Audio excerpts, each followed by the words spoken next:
नमस्कार दोस्तों अगर आप भी रॉयल चैलेंजर्स बैंगलोर और गुजरात टाइटंस के बीच खेले गए टाटा आईपीएल के फाइनल एवं सबसे रोमांचक महामुकाबले को देखने के बाद खुश हैं, तो हमारी इस वीडियो को दिल से एक लाइक जरूर कीजिए। आज हमारी इस वीडियो का लाइक टारगेट सिर्फ 400 लाइक है, तो दिल से लाइक करना नहीं भूलिए दोस्तों।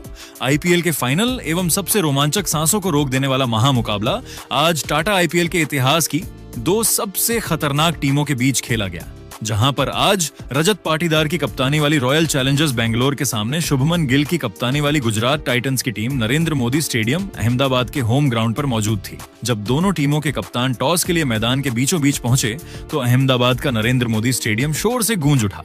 हर तरफ सिर्फ एक ही चर्चा थी, आज कौन बनेगा चैंपियन।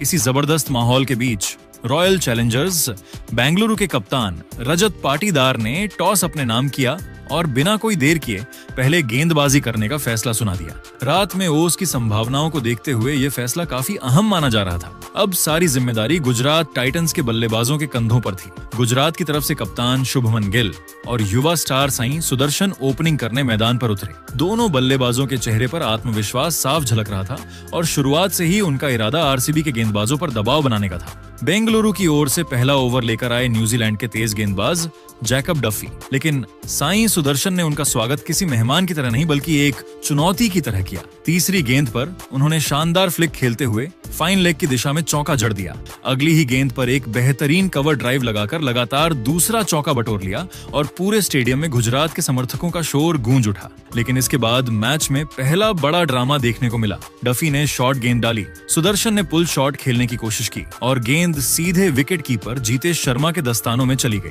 पूरी आरसीबी टीम जोरदार अपील करने लगी और अंपायर ने तुरंत उंगली उठा दी। एक पल के लिए ऐसा लगा कि सुदर्शन की पारी खत्म हो चुकी है, लेकिन उन्होंने तुरंत रिव्यू ले लिया। जैसे ही अल्ट्रा एज स्क्रीन पर दिखाई गई, साफ नजर आया कि गेंद बल्ले या ग्लव्स से छुई तक नहीं थी। अंपायर को अपना फैसला बदलना पड़ा और गुजरात के डगआउट में राहत की सांस दिखाई दी। दूसरे ओवर में स्विंग के मास्टर भुवनेश्वर कुमार गेंदबाजी करने आए। उनकी शानदार लाइन और लेंथ के बीच कप्तान शुभमन गिल ने तीसरी गेंद पर क्लास का नमूना पेश किया। आगे बढ़कर खेला गया उनका कवर ड्राइव इतना खूबसूरत था कि गेंद सीधे बाउंड्री लाइन तक पहुंच गई। ये शॉट देखकर दर्शक भी तालियां बजाने पर मजबूर हो गए। लेकिन तीसरे ओवर में आरसीबी को वह सफलता मिल गई जिसका उन्हें इंतजार था। गेंद थामी जोश हेजलवुड ने। पहली गेंद पर शुभमन गिल ने शानदार पुल शॉट खेलकर चौका जरूर बटोरा, लेकिन हेजलवुड ने अगली ही गेंद पर जोरदार पलटवार किया। अतिरिक्त उछाल वाली तेज गेंद पर गिल अपना पुल शॉट पूरी तरह नियंत्रित नहीं कर सके। गेंद बल्ले का ऊपरी किनारा लेकर हवा में ऊंची उठ गई। मिड ऑफ पर खड़े कप्तान रजत पाटीदार ने अपनी दाईं ओर दौड़ लगाई और दबाव के उस बड़े पल में एक बेहतरीन कैच लपक लिया। पूरे स्टेडियम में आरसीबी के समर्थक खुशी से झूम उठे, जबकि शुभमन गिल सिर्फ 10 रन बनाकर पवेलियन लौट गए। गुजरात इस झटके से अभी उबर भी नहीं पाई थी कि चौथे ओवर में भुवनेश्वर कुमार ने एक और बड़ा वार कर दिया। उन्होंने साईं सुदर्शन को तेज और खतरनाक बाउंसर फेंकी। सुदर्शन पुल शॉट खेलने गए, लेकिन गेंद बल्ले के ऊपरी हिस्से से लगकर हवा में उछल गई। विकेट कीपर जीतेश शर्मा ने अपनी दाईं ओर तेजी से दौड़ लगाई और शानदार रनिंग कैच पकड़ लिया। साईं सुदर्शन 12 रन बनाकर आउट हो गए और गुजरात टाइटंस का स्कोर बोर्ड भले ही ज्यादा नहीं बदला था, लेकिन उनके दोनों स्टार ओपनर पवेलियन लौट चुके थे। अब फाइनल मुकाबले में दबाव पूरी तरह गुजरात के बल्लेबाजी क्रम पर आ चुका था और आरसीबी की टीम मैच पर अपनी पकड़ मजबूत करती हुई दिखाई दे रही थी। नंबर 3 पर आए जोस। बटलर ने आते ही भुवनेश्वर की आखिरी गेंद पर फाइन लेग की तरफ एक चौका बटोरा, जबकि दूसरे छोर पर आए नए बल्लेबाज निशांत सिंधु ने 5वें ओवर में हजलवुड की गेंदों पर लगातार 2 करारे चौके बटोरे, जिसमें से एक चौका भुवनेश्वर कुमार के हाथों से मिसफील्ड होकर बाउंड्री के पार चला गया था। छठे ओवर में रसिक सलाम डार पहली बार आक्रमण पर आए, जिनकी 5वीं गेंद पर सिंधु ने एक बार फिर लेग साइड की गेंद को फ्लिक करते हुए शानदार चौका निकाला और पावर प्ले की समाप्ति तक गुजरात का स्कोर 50 रनों के पार पहुंचा दिया। लेकिन खेल के 9वें ओवर में रसिक सलाम डार ने शानदार वापसी की। उन्होंने देखा कि निशांत सिंधु पिच पर आगे बढ़ रहे हैं, तो रसिक ने बड़ी चालाकी से एक सटीक शॉर्ट पिच बाउंसर फेंकी। सिंधु इस गति और उछाल के सामने पूरी तरह विवश दिखे और फ्लैट बैट से सीधा लॉन्ग ऑन पर खड़े फील्डर देवदत्त पडिक्कल के हाथों में एक आसान सा कैच थमा बैठे। निशांत सिंधु 18 गेंदों में 3 चौकों की मदद से 20 रन बनाकर पवेलियन लौटे। सिंधु के आउट होने के बाद वॉशिंगटन सुंदर नंबर 5 पर बल्लेबाजी के लिए आए। 11वें ओवर में जैकब डफी की आखिरी शॉट गेंद पर सुंदर ने पुल शॉट खेला, जहां डीप फाइन लेग पर फील्डर ने ड्राइव लगाकर कैच लपकने का प्रयास किया, लेकिन रिप्ले में साफ देखा गया कि गेंद फील्डर की उंगलियों के बीच से घास को छू चुकी थी। जिसके चलते सुंदर को एक बड़ा जीवनदान मिला। मुकाबला तब एक बार फिर रॉयल चैलेंजर्स बेंगलुरु के पक्ष में पूरी तरह झुक गया जब 13वें ओवर में कप्तान ने अनुभवी स्पिनर कृणाल पंड्या को गेंदबाजी आक्रमण पर लगाया। कृणाल ने अपने ओवर की पहली ही गेंद पर वह सबसे बड़ा विकेट चटकाया जिसकी बेंगलुरु को सख्त जरूरत थी। बटलर पिछले काफी ओवरों से क्रीज पर सेट हो चुके थे और आगे बढ़कर बड़ा शॉट खेलना चाहते थे। क्रोना ने उनके इरादों को पहले ही भांप लिया और अपनी आंखों को बल्लेबाज पर लॉक रखते हुए ऑफ स्टंप के काफी बाहर एक तेज और सटीक वाइड यॉर्कर फेंक दी। बटलर इस गति और टर्न से पूरी तरह चकमा खा गए और क्रीज से काफी बाहर निकल आए, जहां विकेट कीपर जीतेश शर्मा ने बिना कोई गलती किए चीते की फुर्ती से गिल्लियां बिखेर दी। जॉस बटलर 23 गेंदों में एक चौके की मदद से 19 रन बनाकर स्टंप आउट हो गए। बटलर के आउट होने के बाद अरशद खान क्रीज पर आए और उन्होंने आते ही इसी ओवर की चौथी गेंद पर कृणाल पंड्या की फुल डिलीवरी को मिड विकेट के ऊपर से लॉफ्ट करते हुए 2026 के फाइनल का पहला ऐतिहासिक और गगनचुंबी झटकर आरसीबी के खेमे में थोड़ी चिंता बढ़ा दी। 14वें ओवर में जैकब डफी दोबारा वापस आए, लेकिन अरशद खान और वॉशिंगटन सुंदर ने मिलकर उनके इस ओवर को पूरी तरह से टारगेट किया। सुंदर ने डफी की पहली गेंद को शॉर्ट लेंथ पर पिक करते हुए मिड विकेट की दिशा में एक जोरदार चौका जड़ा और फिर ठीक अगली दूसरी गेंद पर भी बाहरी किनारा लेकर गेंद विकेट कीपर के बगल से लगातार दूसरे चौके के लिए सीमा रेखा के पार चली गई। इसी ओवर की चौथी गेंद पर अरशद खान ने भी डफी की स्लोअर डिलीवरी को स्लॉट में लिया और सीधा गेंदबाज के सिर के ऊपर से डाउन द ग्राउंड एक प्रचंड और गगनचुंबी ठोककर ओवर से कुल 17 रन बटोरे। लेकिन खेल के 15वें ओवर में जोश हजलवुड ने दोबारा वापस आकर गुजरात टाइटंस के इस काउंटर अटैक पर सबसे बड़ा प्रहार किया। हजलवुड ने अपने ओवर की पहली ही गेंद पर अपनी कड़क और आग उगलती गति का इस्तेमाल करते हुए एक तीखी short pitch bouncer Arshad Khan के शरीर पर फेंकी, जिस पर रूम बनाने के प्रयास में अरशद पूरी तरह क्रैम्प हो गए और पुल करने के चक्कर में गेंद बल्ले का टॉप एज लेकर शॉर्ट फाइन लेग की तरफ हवा में लहरा गई, जहां फील्डर रसिक सलामडार ने बिना कोई गलती किए एक बेहद सुरक्षित और आसान कैच लपक लिया। अरशद खान 6 गेंदों में 2 शानदार की बदौलत 15 रनों की एक छोटी लेकिन आतिशी कैमियो पारी खेलकर पवेलियन लौटे। उनके आउट होने के बाद फिनिशर राहुल तेतिया मैदान पर सुंदर का साथ देने क्रीज पर उतरे। इस भयंकर आतिशी बल्लेबाजी और लगातार गिरते विकेटों के उतार चढ़ाव के बीच 15 ओवरों के खेल की समाप्ति के बाद गुजरात टाइटंस की टीम का स्कोर 5 विकेट के नुकसान पर 105 रनों के एक बेहद संघर्षपूर्ण और नाजुक स्कोर पर पहुंच चुका था। गुजरात की रणगति इस खिताबी मुकाबले के बड़े दबाव के कारण इस समय 7 की चल रही थी। वॉशिंगटन सुंदर मात्र 21 गेंदों में 2 शानदार चौकों की मदद से 23 रनों की एक अत्यंत जुझारू और मजबूत पारी खेलकर क्रीज पर अकेले संघर्ष कर रहे थे, जबकि दूसरे छोर पर राहुल तेतिया भी 2 गेंदों में 1 रन बनाकर उनका बखूबी साथ दे रहे थे। अहमदाबाद के इस नरेंद्र मोदी स्टेडियम के मैदान पर रॉयल चैलेंजर्स बेंगलुरु के धारदार गेंदबाजों के सामने अंतिम 30 गेंदों के डेथ ओवरों के खेल में गुजरात के इस लोअर ऑर्डर बल्लेबाजों को रोकने और मैच पर अपना पूर्ण शिकंजा कस 15 ओवरों के खेल की समाप्ति पर गुजरात टाइटंस का स्कोर 5 विकेट के नुकसान पर 105 रन था और मैदान पर चारों तरफ आरसीबी के प्रशंसकों का शोर गूंज रहा था। पारी का 16वां ओवर लेकर बेंगलुरु की तरफ से स्विंग के उस्ताद भुवनेश्वर कुमार दोबारा अपने स्पेल के लिए वापस आए। इस ओवर की 5वीं गेंद पर क्रीज पर नए आए बल्लेबाज राहुल तेतिया ने अपनी चतुराई का बेहतरीन प्रदर्शन किया।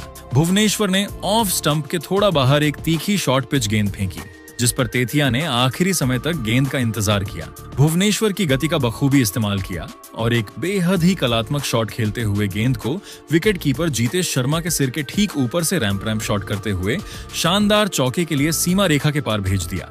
लेकिन खेल के 17वें ओवर में युवा सनसनी रसिक सलामडार ने गेंदबाजी आक्रमण पर वापस आते ही गुजरात टाइटंस के खेमे में पूरी तरह से तबाही मचा दी और मैच पर बेंगलुरु का शिकंजा और कस दिया। रसिक ने अपने ओवर की पहली ही गेंद ऑफ स्टंप की लाइन पर थोड़ी धीमी स्लोअर डिलीवरी और पिच पर पटकी। बड़ा शॉट खेलने के इरादे से राहुल तेतिया ने पहले से ही मन बना रखा था और वे मिड ऑन के ऊपर से एक भारी स्लॉग शॉट खेलना चाहते थे, लेकिन वे गेंद की इस धीमी गति से पूरी तरह चकमा खा गए। गेंद बल्ले का बाहरी हिस्सा लेकर हवा में मिड ऑन की तरफ ही खड़ी हो गई, जहां मुस्तैद खड़े कप्तान रजत पाटीदार ने पीछे की तरफ दौड़ लगाते हुए अपनी आंखों को गेंद पर पूरी तरह टिकाए रखा और हवा में एक बेहद सुरक्षित अब क्लीन कैच लपक कर तेतिया की पारी का अंत कर दिया। राहुल तेतिया 5 गेंदों में एक चौके की मदद से 7 रन बनाकर पवेलियन लौटे और गुजरात को छठा सबसे बड़ा झटका लगा। तेतिया के आउट होने के बाद लंबे कद के ऑलराउंडर जसन होल्डर नए बल्लेबाज के रूप में क्रीज पर वॉशिंगटन सुंदर का साथ देने उतरे। इसके बाद पारी का 18वां ओवर लेकर अनुभवी तेज गेंदबाज जोश हैजलवुड दोबारा वापस लौटे और ये ओवर पूरी तरह से रनों के रोमांच और एक कड़े ड्रामा से भरा रहा। हैजलवुड की पहली ही गेंद पर सुंदर ने लेग स्टंप की शॉर्ट डिलीवरी पर बल्ला चलाया। गेंद उनके दस्तानों का हल्का सा हिस्सा लेकर विकेट कीपर के ऊपर से निकल गई और एक भाग्यशाली चौका बटोरकर सुंदर ने टीम को आगे बढ़ाया। इसी ओवर की चौथी गेंद पर हैजलवुड ने थोड़ी फुल डिलीवरी सीधे पैड्स पर फेंकने की गलती की, जिस पर सुंदर ने अपनी क्लास दिखाई और मजबूत कलाइयों के इस्तेमाल से मिड विकेट के फील्डर को छकाते हुए लगातार दूसरा चौका बटोर लिया। लॉन्ग ऑन से दौड़ते हुए महान फील्डर विराट कोहली ने स्लाइड लगाकर गेंद को रोकने का अथक प्रयास किया, लेकिन उनका शरीर बाउंड्री लाइन को छू गया और अंपायर ने इसे चौका करार दिया। इसी ओवर की 5वीं गेंद पर हैजलवुड ने एक तीखी शॉर्ट पिच गेंद लेग स्टंप के अंदर की तरफ पटकी, जिस पर सुंदर पूरी तरह बीट हुए। बेंगलुरु के खिलाड़ियों की मजबूत अपील पर अंपायर ने इसे वाइड दे दिया, लेकिन कप्तान पाटीदार ने इस पर तुरंत कॉट बिहाइंड का रिव्यू लिया, जहां अल्ट्रा एज की स्क्रीन पर फ्लैट लाइन दिखने के कारण बेंगलुरु ने अपना रिव्यू खो दिया। ओवर की आखिरी गेंद पर जसन होल्डर ने भी अपने हाथ खोले और हैजलवुड की एक फ्लोटी हाफ वाली गेंद को सीधा गेंदबाज के सिर के ऊपर से डाउन द ग्राउंड एक जोरदार प्रहार करते हुए चौके के लिए भेज दिया, जिसके चलते इस ओवर से कुल 16 मजबूत रन आए। मुकाबला तब एक बार फिर रॉयल चैलेंजर्स बेंगलुरु के पक्ष में पूरी तरह झुक गया, जब 19वां ओवर लेकर अनुभवी भुवनेश्वर कुमार दोबारा वापस आए। भुवनेश्वर ने अपने ओवर की पहली ही गेंद ऑफ स्टंप के बाहर थोड़ी शॉर्ट पटकी, जिस पर वॉशिंगटन सुंदर ने क्रीज में रहकर कड़ा प्रहार किया और गेंद को मिड विकेट के फील्डरों के बीच से भेदते हुए एक और शानदार चौका निकाल लिया। लेकिन भुवनेश्वर ने इसी ओवर की तीसरी गेंद पर अपनी क्लास दिखाई। उन्होंने ऑफ स्टंप की लाइन पर एक तीखी शॉर्ट पिच बाउंसर फेंकी, जो लंबे कद के बल्लेबाज जसन होल्डर के शरीर पर अतिरिक्त उछाल के साथ आई। होल्डर बिना पूरी तरह कमिट किए पुल शॉट खेलने चले गए। गेंद बल्ले का एक भारी टॉपेज लेकर शॉर्ट थर्ड मैन की तरफ हवा में ऊंची खड़ी हो गई। विकेट कीपर जीतेश शर्मा और शॉर्ट थर्ड मैन पर खड़े फील्डर जोश हैजलवुड दोनों ही इस कैच के लिए आगे बढ़े, लेकिन अंततः हैजलवुड ने कॉल किया और अपनी बाईं ओर सुरक्षित कदम बढ़ाते हुए एक बेहद आसान सा कैच लपक लिया।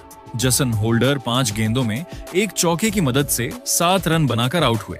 होल्डर के जाने के बाद star allrounder Rashid Khan crease पर आए। अब मुकाबला आखिरी ओवर की 6 गेंदों की तरफ बढ़ रहा था और 20वां ओवर फेंकने की जिम्मेदारी कप्तान रजत पाटीदार ने एक बार फिर युवा तेज गेंदबाज रसिक सलामडार के हाथों में सौंपी थी। रसिक ने अपने ओवर की पहली ही गेंद ऑफ स्टंप के काफी बाहर एक स्लोअर डिलीवरी डालने का प्रयास किया, लेकिन लेंथ मिस होने के कारण वह सीधे स्लॉट में आ गई, जिसका पूरा फायदा उठाते हुए राशिद खान ने क्रीज पर खड़े खड़े टेनिस के 4 हैंड थ्रस्ट की तरह एक लाजवाब 4 हैंड स्लैम सीधा लॉन्ग ऑन स्टैंड्स की गहराई में दे मारा। इससे गुजरात के प्रशंसकों में थोड़ी जान आई, लेकिन रसिक ने ठीक अगली ही दूसरी गेंद पर अपनी शानदार और कड़क वापसी की।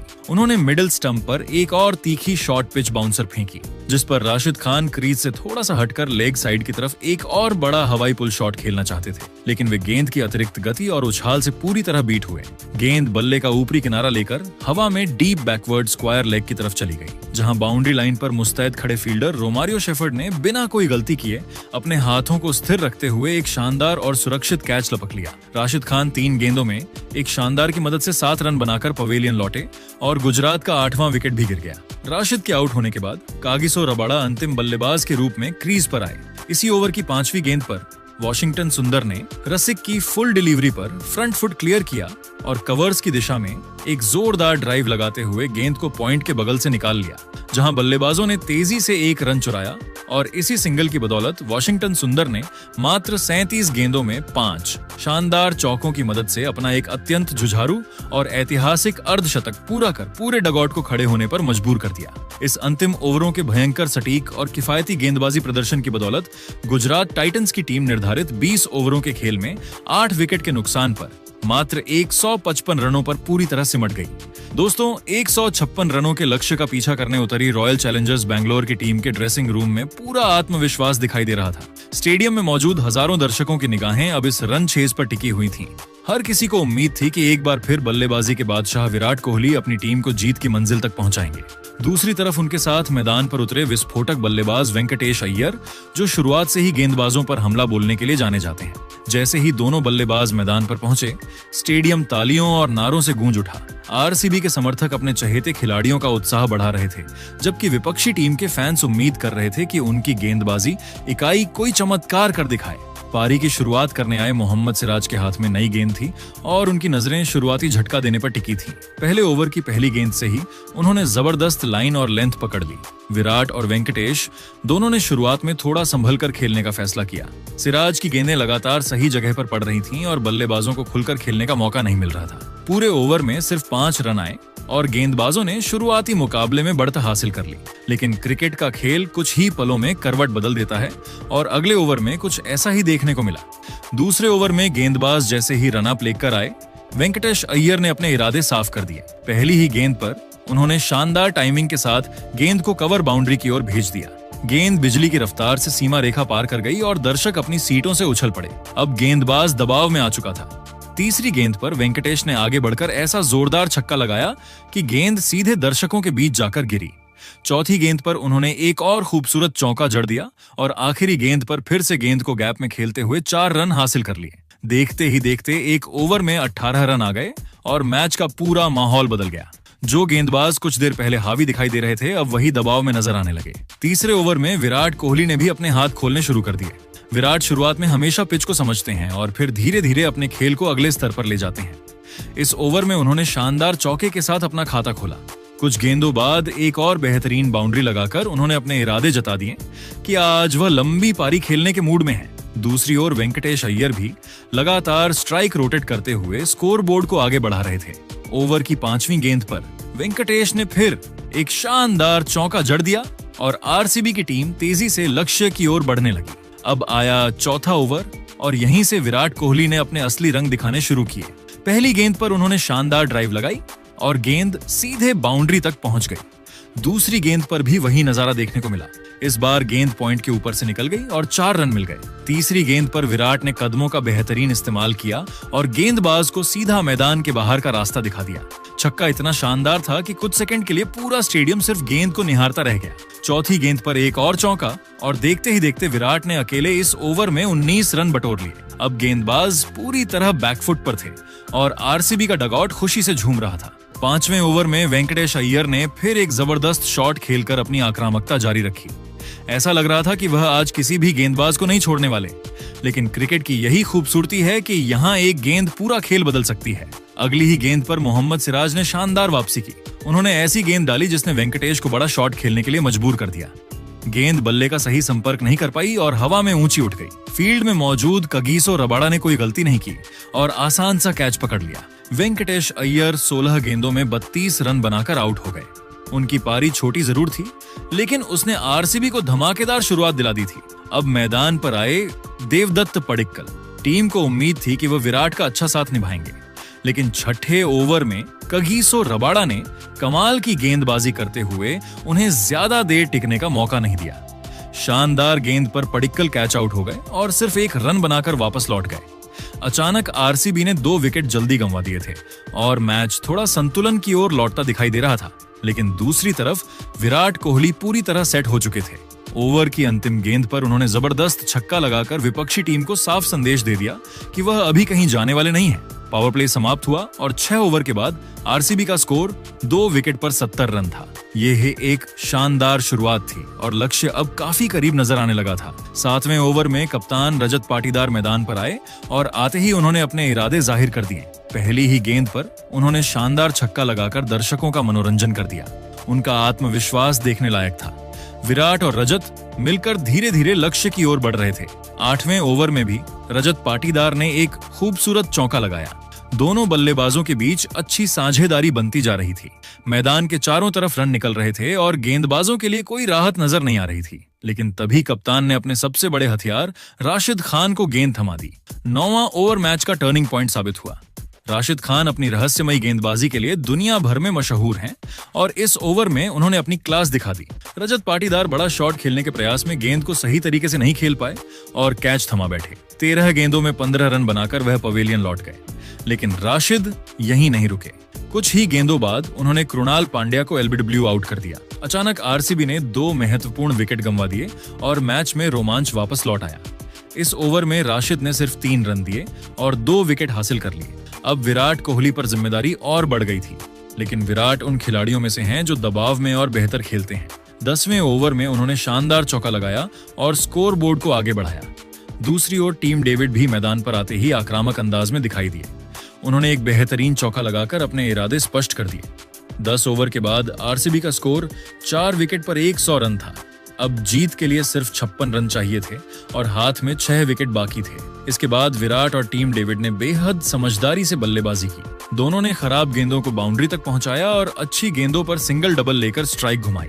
11वें ओवर में टीम डेविड ने एक और चौका लगाकर रन गति को बरकरार रखा। विपक्षी कप्तान लगातार गेंदबाज बदल रहे थे, लेकिन कोई भी बल्लेबाजों पर दबाव नहीं बना पा रहा था। 12वें ओवर में वह पल आया जिसका इंतजार आरसीबी के समर्थक कर रहे थे। विराट कोहली ने एक शानदार बाउंड्री लगाकर अपना अर्धशतक पूरा कर लिया। जैसे ही उनका 50 पूरा हुआ, पूरा स्टेडियम तालियों से गूंज उठा। ड्रेसिंग रूम में बैठे खिलाड़ी खड़े होकर उनका अभिवादन कर रहे थे। विराट ने भी बल्ला उठाकर दर्शकों का धन्यवाद किया। ये सिर्फ एक अर्धशतक नहीं था, बल्कि जिम्मेदारी और अनुभव से भरी हुई एक शानदार पारी थी। 13वें ओवर में टीम डेविड ने गियर बदल दिया। उन्होंने एक विशाल छक्का लगाकर गेंद को स्टैंड्स में पहुंचा दिया। अब जीत पूरी तरह आरसीबी की पकड़ में दिखाई देने लगी थी।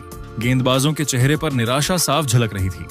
14वें ओवर में टीम डेविड ने एक और चौका लगाकर मैच को लगभग खत्म कर दिया, लेकिन इसी ओवर की आखिरी गेंद पर अरशद खान ने शानदार वापसी की और टीम डेविड को कैच आउट करवा दिया। डेविड 17 गेंदों में 24 रन बनाकर लौटे, लेकिन अपना काम कर चुके थे। अब स्थिति यह थी कि आरसीबी को जीत के लिए सिर्फ 36 गेंदों में 24 रन चाहिए थे और हाथ में पर्याप्त विकेट मौजूद थे। दूसरी ओर विराट कोहली अभी भी क्रीज पर मजबूती से डटे हुए थे। उनका अनुभव, उनकी शानदार फॉर्म और लक्ष्य के बेहद करीब पहुंच चुकी टीम को देखकर ऐसा लग रहा था कि यह मुकाबला बैंगलोर के हाथों से निकलने वाला नहीं है। स्टेडियम में मौजूद आरसीबी समर्थक जीत के जश्न की तैयारी करने लगे थे। हर चौके और हर रन के साथ उनका उत्साह बढ़ता जा रहा था। विपक्षी टीम को अब किसी चमत्कार की जरूरत थी, जबकि आरसीबी सिर्फ शांत और संयमित रहकर औपचारिकताएं पूरी करना चाहती थी। इसी बीच मैदान पर विराट कोहली का बल्ला ऐसी आग उगल रहा था कि विपक्षी गेंदबाजों के पास कोई जवाब ही नहीं बचा था। हर चौके और छक्के के साथ स्टेडियम में मौजूद लाखों फैंस का जोश 7वें आसमान पर पहुंचता जा रहा था। देखते ही देखते विराट कोहली ने अपना शानदार अर्धशतक पूरा कर लिया और इसके साथ ही आरसीबी की जीत की कहानी लगभग लिखी जा चुकी थी। अब मुकाबला पूरी तरह बैंगलोर की पकड़ में था और विरोधी टीम के चेहरे पर हार साफ दिखाई देने लगी थी। जैसे जैसे लक्ष्य करीब आता गया, वैसे वैसे स्टेडियम में आरसीबी के नारों की गूंज और तेज होती गई। हर रन के साथ फैंस की धड़कनें बढ़ रही थीं, क्योंकि उन्हें पता था कि उनकी टीम इतिहास रचने से बस कुछ कदम दूर है। आखिरकार वह सुनहरा पल भी आ गया जब विजयी रन बने और पूरा स्टेडियम जश्न में डूब गया। खिलाड़ियों ने मैदान पर दौड़कर एक दूसरे को गले लगाया, जबकि फैंस खुशी से झूम उठे। आरसीबी ने इस फाइनल मुकाबले में शुरुआत से लेकर अंत तक अपना दबदबा बनाए रखा और शानदार अंदाज में जीत दर्ज करते हुए लगातार दूसरी बार आईपीएल की ट्रॉफी अपने नाम कर ली। इस ऐतिहासिक जीत के साथ आरसीबी ने साबित कर दिया कि आखिर क्यों उन्हें इस सीजन की सबसे खतरनाक टीम माना जा रहा था। वहीं विराट कोहली ने एक बार फिर बड़े मैच के बड़े खिलाड़ी होने का सबूत देते हुए शानदार पारी खेली और अपनी टीम की जीत के सबसे बड़े नायकों में शामिल रहे। ये जीत सिर्फ एक ट्रॉफी नहीं थी, बल्कि करोड़ों आरसीबी फैंस के उस सपने की जीत थी जिसका इंतजार वे लंबे समय से कर रहे थे। आरसीबी की इस जीत से 10 में से कितने नंबर देना चाहोगे, अपनी राय नीचे कमेंट बॉक्स में जरूर दीजिएगा और ऐसी ही नई वीडियो के लिए हमारे चैनल को सब्सक्राइब जरूर कीजिएगा। धन्यवाद।